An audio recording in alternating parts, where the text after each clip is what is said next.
Good morning, traders, and welcome then for the rundown for today. Obviously, key in the overnight session, volumes across the board are very, very high. Okay, it doesn't matter what market you're looking at. There's some very, very decent volume going through the market, and that's not a great surprise given we have had the Fed outcome. What you typically see when you have these really big, important central bank meetings is the market just wants to wait for the risk event to clear, and then typically, institutions, fund managers get back to work getting that volume done once the risk event has cleared. Now, very, very interestingly, one of the key things you'll learn as a professional trader is very often what happens when we have these key events is the market will have the initial move. It'll have the volatility as, everyone's scrambling and there's hedges and all sorts of things that need to be done. But it's normally the next day that everything becomes a bit clearer. Okay, and this is very, very important to stress. The number of times in my career where I've seen, for example, the market moves one way on a central bank and you look at it and you go, hang on a sec, why? Why did they move that way? It doesn't make sense. And then what you find is that the next day you actually see the real move in the markets. And I will stress today that that is one thing to pay attention to, okay? Ignore what's happened yesterday. Yes, equities flew up to record highs. Yes, gold flew back into record highs. Yes, bonds bid up the page. But net to net, the takeaway from yesterday is that sure, at the heart of it, Powell was perhaps dovish on how many rate cuts they expect this year. However, taking it all together, the whole meeting, that was a hawkish Powell. Why?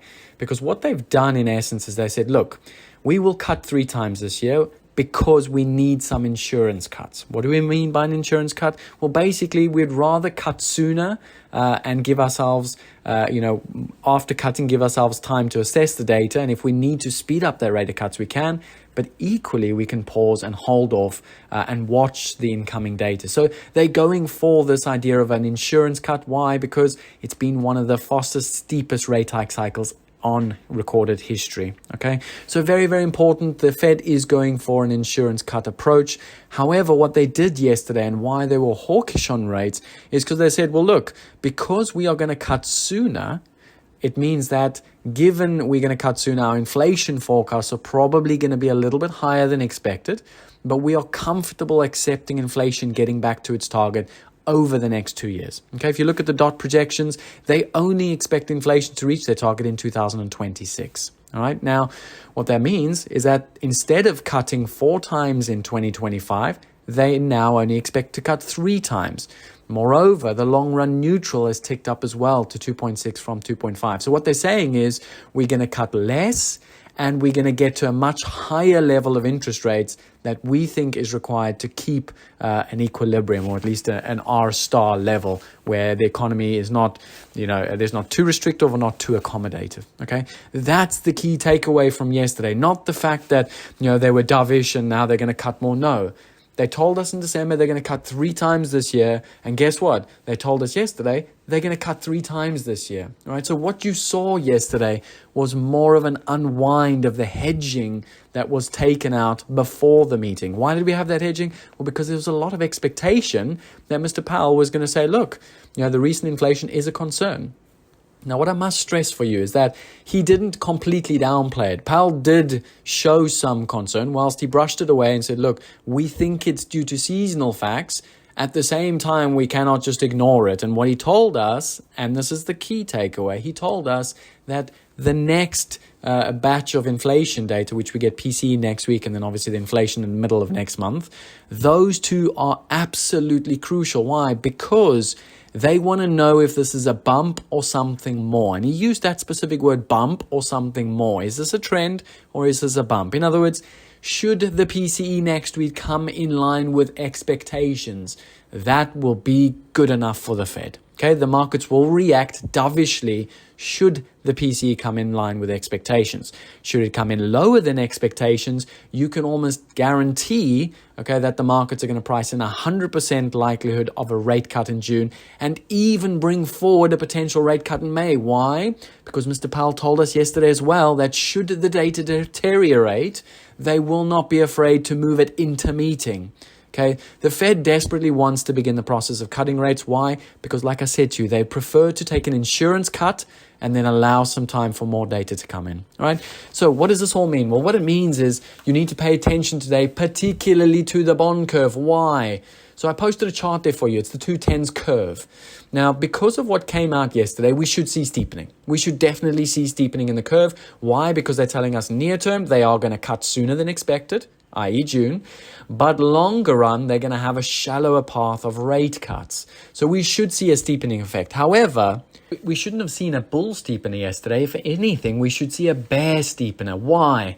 Go back to September. Okay, the chart I provided you with. If you go back to the September meeting, that's when the Fed told us, look, we think we need to hike 2 more times this year.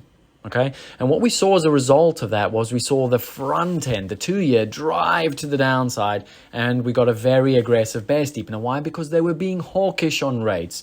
Yesterday's no different. They were hawkish on the rate outlook going forward, and in essence, the market bull steepened initially. So what I'm leaning on is watch very, very, very closely today, because the front end is now priced in those 3 cuts. Okay, if you look at the June if you look at the June implied expectations from the Fed, it is pricing in 3 cuts already in June. So the front end now is going to struggle to move higher. So what we should start to see as a result is we should start to see the back end lead to the downside. And that's the key takeaway from today. Watch the back end. You should see that back end sell off today and lead to the downside. And that's kind of where the key play is today, is to look to be selling duration, look to be selling long bonds. Why? Because what has the Fed told us yesterday?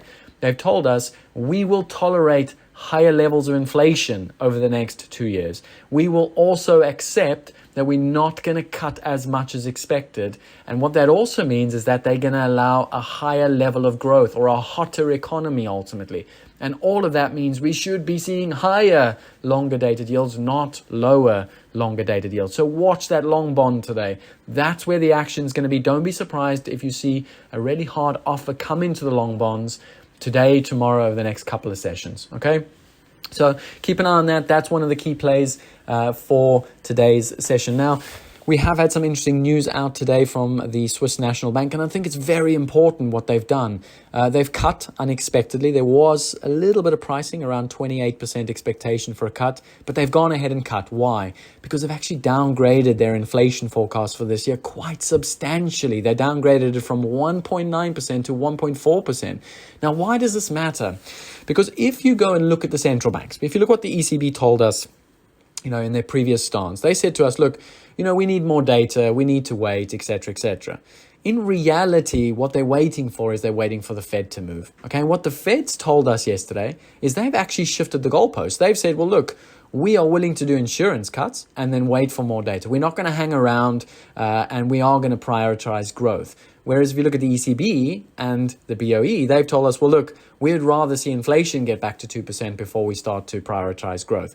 Now, what I suspect is going to happen, and this is very important to be aware of over the next couple of sessions and weeks, I suspect the ECB and the BOE are also going to shift their stance towards a more insurance cut approach. So be a little bit more dovish in the near term, and then push back on this idea that they're going to cut very aggressively and very fast. So keep an eye on that, because what we've seen from the Fed yesterday, we should likely see from other central banks in the coming days and weeks. And I think what we've seen, particularly from the S&B, with a significant slowdown in inflation, is perhaps something that is coming to the rest of Europe. So very, very much be aware with economic data now over the next couple of weeks from particularly Europe. Keep an eye on some of those key indicators because should we see a significant slowdown in inflation, make no mistake, the ECB will not be afraid to cut and move more aggressively.